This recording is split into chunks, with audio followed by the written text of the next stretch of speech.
Hello everyone and welcome you all again to the channel of UPSC Lab। आज के हमारे session के अंदर हम एक बहुत ही इम्पॉर्टेंट क्वेश्चन को डील करने जा रहे हैं या जिसे हम बोल सकते हैं the biggest myth for the UPSC aspirants, right. कि जो भी लोग प्लानिंग करते हैं to start with the UPSC उन्हें इस क्वेश्चन का सामना हमेशा करना पड़ता है और इस चीज़ को लेके काफ़ी ज़्यादा मिथ स्प्रेड है in the society, in are surrounding. तो आज उसी एक चीज़ के ऊपर हम लेने वाले हैं कंप्लीट क्लैरिटी। सो अगर आप क्लास 12th में हैं और अभी आप अपना ग्रेजुएशन के लिए आगे जाने वाले हैं, राइट, तो उसके लिए आपको कौन सा स्ट्रीम ऑप्ट करना चाहिए उसके बारे में एक क्लैरिटी आपको मिल जाएगी, right. Again our work is to give you a clarity, ठीक है। अल्टीमेट डिसीजन वो आपका होगा, but we are going to provide some information जिसके बेसिस पे आप अपना जो डिसीजन है वो ले सकते हो। तो चलिए फिर आज हम स्टार्ट करते हैं अपना सेशन, जो एक काफ़ी इंपॉर्टेंट क्वेश्चन है जो लोगों का करियर डिसाइड करता है। दैट इज कि क्या यूपीएससी करने के लिए आपको आर्ट्स स्ट्रीम ऑप्ट करना मैंडेटरी है क्या, right. So let's discuss this question. तो अब जब भी हम इस क्वेश्चन की बात करेंगे ना, रिमेंबर क्वेश्चन क्या था कि does it is required to opt art stream to clear the UPSC examination. तो भाई इसका प्रॉपर जवाब कब मिल पाएगा, जब we are going to see कि आखिरकार यूपीएससी का एग्जाम पैटर्न क्या है, यूपीएससी का सिलेबस क्या है।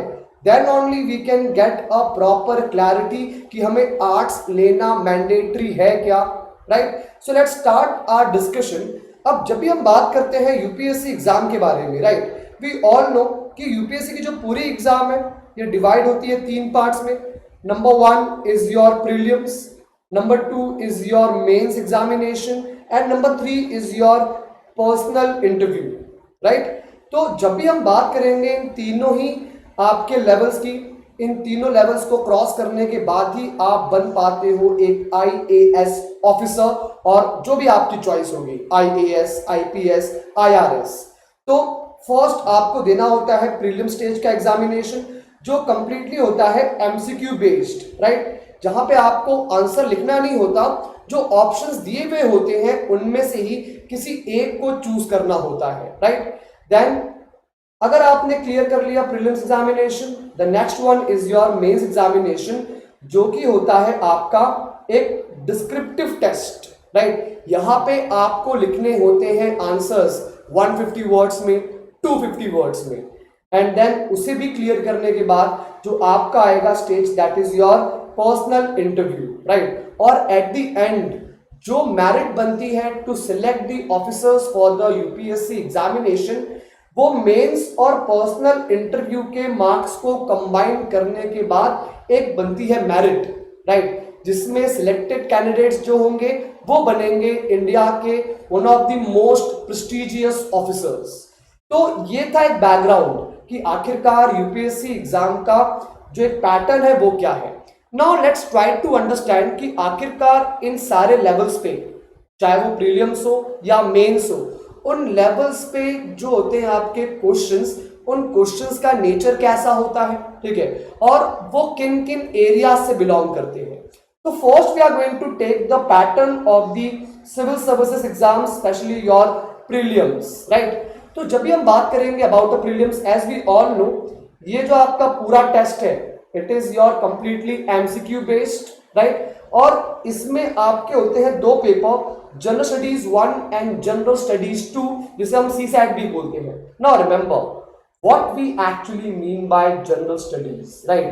So in this general studies it is expected कि we should have some basic knowledge of the given subjects, basic knowledge of the given subjects. For example, अगर हम बात करें उन basic subjects की, so history, geography, economy, environment, science and technology, along with the current events, right? तो basically ये एक loosely defined syllabus है, ठीक है, जो खुद यूपीएससी ने पब्लिश किया हुआ है। इसके लिए कोई डिटेल्ड सिलेबस नहीं है as such for the prelims examination, right. But again the word general studies means what कि we all should have a basic knowledge of all these subjects given here, history, geography, eco, environment, science and tech and your current events.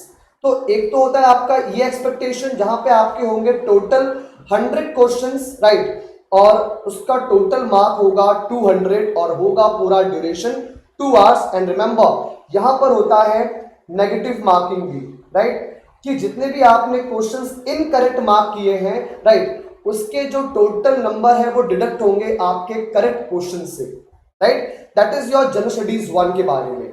When we talk about the general studies paper 2 जिसे हम CSAT भी बोलते हैं, right, it includes your knowledge of comprehension, ठीक है, knowledge of logical reasoning and the knowledge of the basic arithmetic, right.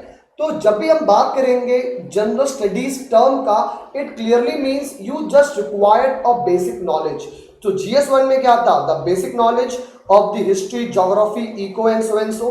And in the general studies paper 2 you required the basic knowledge of comprehension, logical reasoning and your arithmetic. So that is the syllabus or the pattern of the entire prelims examination। अब होता क्या है कि इस stage में आपको GS2 को सिर्फ क्वालिफाई करना होता है। इसमें आप जितने मार्क्स लाओगे वो काउंट नहीं होगा in the merit of prelims examination, वो सिर्फ आपको क्वालिफाई करना होता है।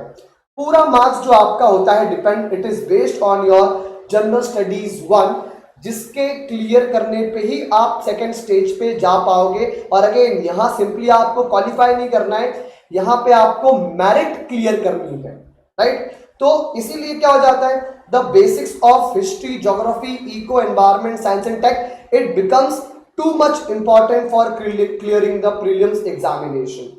सो दैट वाज द सिलेबस और the pattern of the prelims, right. तो यहां से तो हमें एक ये लग रहा है अंदाजा, एक आइडिया हमें ये लग रहा है कि यस, सब्जेक्ट्स ऑफ ह्यूमैनिटीज और subjects of arts they are useful, number 1। Now when we talk about the stage 2, that is your civil services mains examination, ठीक है। अब जब भी हम बात करेंगे मेंस एग्जामिनेशन की, ये एक्चुअल में पूरा जो एग्जाम प्रोसेस है ये 5 डेज तक ऑपरेट होता है। तो अगर आपने क्लियर किया हुआ है प्रीलिम्स, राइट, तो प्रीलिम्स के ऑलमोस्ट 3 और 3.5 मंथ्स के बाद UPSC schedule the mains exam for the UPSC, right. और उस मेंस एग्जाम में we are having all these kinds of papers, right, like you are having the language paper जिसमें कोई भी एक Indian language and English language होगा compulsory. और remember these 2 papers will be of the qualifying nature only, इसके marks add नहीं होते, right. Then we are having the essay paper and then we are having the 4 general studies paper along with the 2 optional papers। बहुत complex लगा, ठीक है, चलो थोड़ा सा इसे इजी किया जाए, थोड़ा सा इसे डिकोड किया जाए, ठीक है, बाय सीइंग द सिलेबस। हमने क्या बोला कि जनरल स्टडीज या कहें तो आपका जो पूरा ये मेंस का सिलेबस है, right. Now we all know कि जो आपका ये एंटायर मेंस का पैटर्न है, it is your descriptive paper, right, जिसके अंदर ये पॉसिबल नहीं है कि यूपीएससी आपसे सारा जनरल स्टडीज का नॉलेज एक दिन में पूछ सके, right, because it is again उसके लिए आपको सुपर ह्यूमन होना पड़ेगा to write all the answers in a 1 day. तो होता क्या है कि यूपीएससी उन्हीं जीएस के सब्जेक्ट्स को अब डिवाइड करता है into 4 parts, that is your GS1, GS2, GS3 and GS4, right. Again चीजें वही हैं आपकी, जनरल स्टडीज ही रहेगा जो हमने बात की थी, history, geography, economy, environment, science and tech, ठीक है, करंट इवेंट्स। हाँ, कुछ नए सब्जेक्ट्स भी एड ऑन होंगे इसके अंदर, लेकिन आपसे एक्सपेक्टेड वही है कि you required a basic knowledge of these areas. बस डिफरेंस क्या है कि ये आपका होगा डिस्क्रिप्टिव नेचर का। यहाँ पे जो भी आपके आएंगे क्वेश्चंस, उसका लिखना पड़ेगा आपको ऐसे type answer in 150 to 250 words depending on the demand of the question. तो अगर हम यहाँ पे देखें paper wise segmentation, so in the GS paper 1 we are having the art and culture, ठीक है, along with the history of the world, right, so history and geography of the world also, plus society, the knowledge of Indian society, where it is expected कि you should know the issues depending on the caste based discrimination, issues based on the gender, issues of poverty, issues of hunger and the other issues related with the Indian society. तो ये आपका होता है GS1 का syllabus, right. और इसमें total होते हैं 20 questions from all these segments.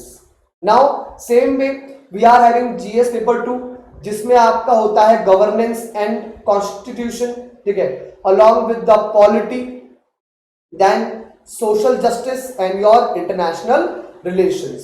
So overall किसी भी कंट्री के अंदर गवर्नमेंट कैसे ऑपरेट होती है, वहां के फंडामेंटल रूल्स एंड रेगुलेशंस क्या हैं, ठीक है, साथ साथ गवर्नमेंट जो आपका बैकवर्ड सेक्शंस के इंप्रूवमेंट के लिए कौन कौन से इनिशिएटिव्स या स्कीम लॉन्च करती है, एंड अल्टीमेटली इंटरनेशनल एरेना में इंडिया और जो अदर इंटरनेशनल ऑर्गेनाइजेशंस हैं या जो अदर कंट्रीज हैं इनके बीच में कैसा है रिलेशन, इन सभी पे भी अगेन आपको आएगा 20 questions and you have to write the descriptive answers for all those questions. Now, when we talk about the GS paper 3, technology, economy, right? Again, the topic of environment and the biodiversity.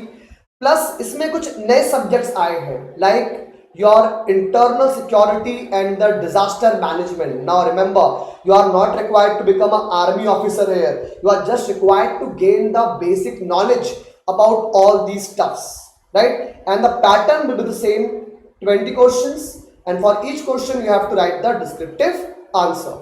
And at the end we are having GS paper 4 which is quite unique, ठीक है, like इस paper से कोई भी question नहीं आता in the prelims, लेकिन यहाँ पे जो टॉपिक्स हैं ethics, integrity and aptitude, that means अगर हम बात करें बहुत ही कॉमन वर्ड्स में the morality of people, ठीक है, बिकॉज आप सभी बनने वाले हो फ्यूचर में इंडिया के ऑफिसर्स, तो आपका जो मोरालिटी लेवल है वो क्या है, वो एक्चुअल में यहां पे चेक करता है आपका यूपीएससी, राइट। तो इस पेपर से भी आपको almost not 20 questions but 15 questions के आसपास यहां पे सवाल आते हैं, ठीक है, जिसमें कुछ आपके होते हैं केस स्टडीज, इसमें कुछ होते हैं आपके थ्योरेटिकल क्वेश्चंस। तो इस पूरे बेसिस पे आपको ये रिजॉल्व करना होता है, राइट। तो इसके लिए ये मतलब नहीं हुआ कि आपको पूरा पढ़ना पड़ेगा बैठ के मोरालिटी और लॉ बुक्स और रूल बुक्स, नहीं, simply you are required to just get the basic knowledge. तो एक चीज कॉमन है, भले ही ये सारे सब्जेक्ट्स ह्यूमैनिटीज के हैं, but what is expected from you, the general knowledge or the general studies. That means you are just need to have the basic idea or the basic knowledge of all these subjects. You are not required to have a research based knowledge, right? So this is how subjects humanities के हैं, लेकिन जो आपसे expectation है वो किस level का है, बेसिक लेवल का। नाउ यही देगा हमारा पूरा आंसर कि यस, अगर आप आर्ट्स स्ट्रीम के थ्रू जाते हो for the UPSC examination, definitely, ठीक है, आपको एक एज मिलेगा इन द एग्जामिनेशन कि यार एटलीस्ट आपका जो थोड़ा सा फंडामेंटल पार्ट है वो ऑलरेडी प्रिपेयर हो चुका है। लेकिन इट इज नॉट नेसेसरी कि सिर्फ और सिर्फ आर्ट्स स्ट्रीम से ही आप एग्जाम क्लियर कर पाओगे। Like we discussed, you are expected to have the basic knowledge of all those areas, right? And we always say कि class 12th तक की NCERT is required. That clearly means भाई हम सब class 12th पास करके ही आए हैं आगे, right? तो सीधी सी बात है, आपसे बहुत ही बेसिक नॉलेज एक्सपेक्टेड है। तो यूपीएससी के लिए आर्ट स्ट्रीम में ही जाए, इट इज नॉट मैंडेटरी। तो जो हमारा एक मिथ था कि यूपीएससी के लिए आर्ट स्ट्रीम लेना मैंडेटरी है, दैट इज एब्सोल्युटली रॉन्ग, ठीक है। Yes, you can go for the art stream if you are having a interest, ठीक है, और थोड़ा बहुत उसके अंदर एक एज मिल जाता है बट नॉट टू मच। अब आप बोलोगे कि सर ये तो बात आप बोल रहे हो कि आपका क्या ओपिनियन है, but remember it is not my personal opinion, it is the fact, ठीक है। और इसी फैक्ट को प्रूव करने के लिए मैंने यहाँ पे न्यूज़पेपर कटिंग्स का एक शो किया है screenshot, right. Now just see in this article it is clearly written कि इंजीनियर्स की आज भी जो सिविल सर्वेंट्स बनते हैं उसमें 60% of the bureaucrats they belong to the engineering background. तो बस ये एक फैक्ट काफी है to clear all the myth कि आखिरकार यूपीएससी एग्जाम को क्लियर करने के लिए आपको आर्ट स्ट्रीम होना मैंडेटरी है या फिर नहीं है। साथ साथ not just about all the officers, even the toppers, like यहां पे दिया हुआ है topper of the 2020 all India rank 1 Shubham Kumar and all India rank 8 जीवनी कार्तिक नागजी भाई, they both were from the engineering background, right. तो ऐसा नहीं कि इंजीनियर्स बहुत ही पीछे के रैंक्स पे आ रहे हैं, they are coming in the top 10 ranks also. और जब भी हम बात करते हैं about the optional subject, yes ये एक डायमेंशन था जो हमने डिस्कस नहीं किया। होता क्या कि apart from general studies UPSC आपसे ये एक्सपेक्ट करती है कि किसी एक डिसिप्लिन में आपने क्या होना चाहिए, आपके पास होना चाहिए इन डेप्थ नॉलेज, ठीक है। और यहां पे आपके पास होता है 24 सब्जेक्ट्स का लिस्ट, जिसमें से आपको कोई एक ऑप्ट करना होता है, राइट। अब इसमें बहुत सारे सब्जेक्ट्स होते हैं जो कि बिलोंग करते हैं टेक्निकल बैकग्राउंड से, कुछ सब्जेक्ट्स है जो बिलोंग करते हैं medical and your social sciences के बैकग्राउंड से। हालांकि जब भी हम रिजल्ट्स देखते हैं तो majority of results come from your humanities background, right. Now you में से कि सर अगेन यहां तो बेनिफिट आएगा आर्ट्स वालों का। मेरे पास फिर से आपकी बात को रॉन्ग प्रूफ करने के लिए फैक्ट्स हैं, like all India rank Shubham Kumar who was a BTech in a civil engineering, he also took anthropology as his optional subject, right? So that is how it is not mandatory कि आप UPSC exam clear करने के लिए arts का stream choose करो। अगर आप choose करते हो वेल एंड गुड, अगर आप चूज नहीं भी करते हो तो आप किसी भी वे में पीछे नहीं हो, ठीक है, किसी भी वे में आप आउट ऑफ कंपटीशन नहीं हो। So that was the entire motto of our this video, to create a awareness among the students, ठीक है, who are very confused usually कि which course to take in the graduation so that it can be helpful in the UPSC examination, right? So it is not mandatory to go for art stream, but yes, if you go for it, again it will give you some advantage, not too much. So that's it for this video. Okay, thanks for watching. Goodbye, take care.